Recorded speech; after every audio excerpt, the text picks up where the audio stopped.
Güzelim Atatürk Havalimanı. Seni herhalde ki son görüşlerimiz. İnşallah öyle olmaz. İnşallah tekrar seni kullanırız. Buradan iner kalkarız.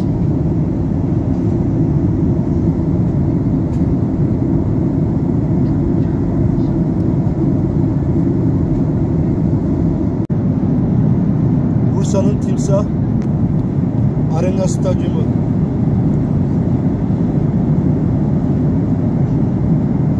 Yakaladım onu. Ve Bursa sanayi şehri.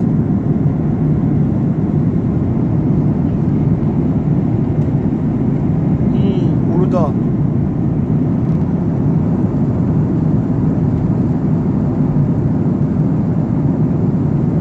Uludağ'da halen kar var.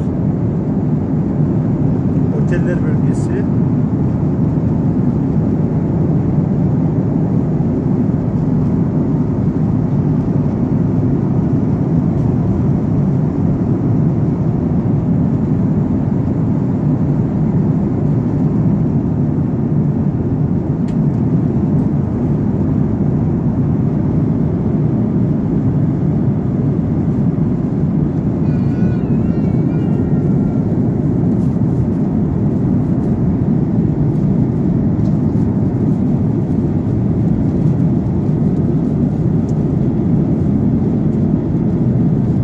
Bakacak da var. Bakacak gözüküyor.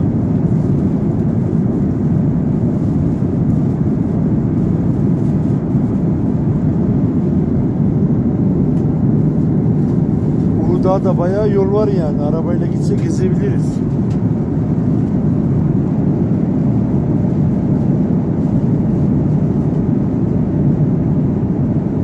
Bayağı büyük ya. Daha güney taraflarda kar kalmamış ama güney taraflar çok dik. Çok dik yamaçlar var güney taraflarda, bakın. İyi bol şelale olur oralarda.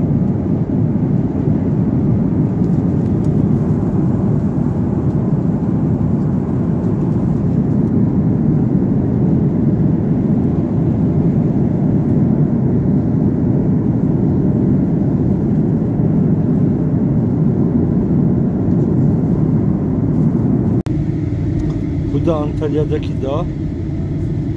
Toros Dağı'dır herhalde ki.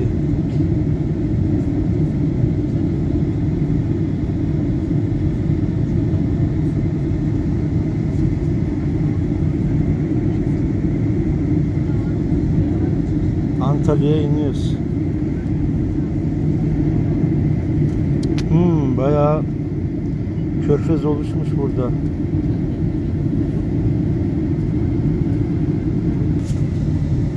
Şu karşıdaki dağın tepesini iyi oymuşlar.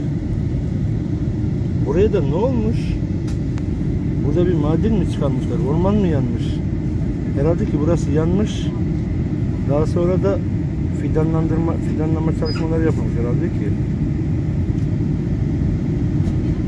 Ama şurayı kötü oymuşlar ya, yazık.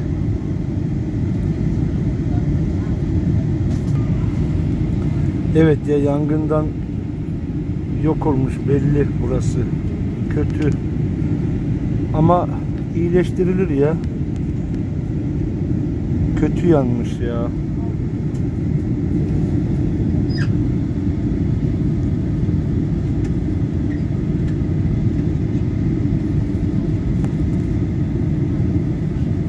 Yanmış, baksanıza.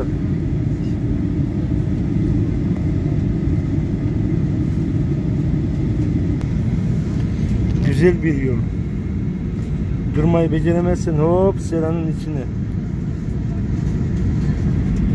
Evet, Antalya sera cenneti. Bunların hepsi sera.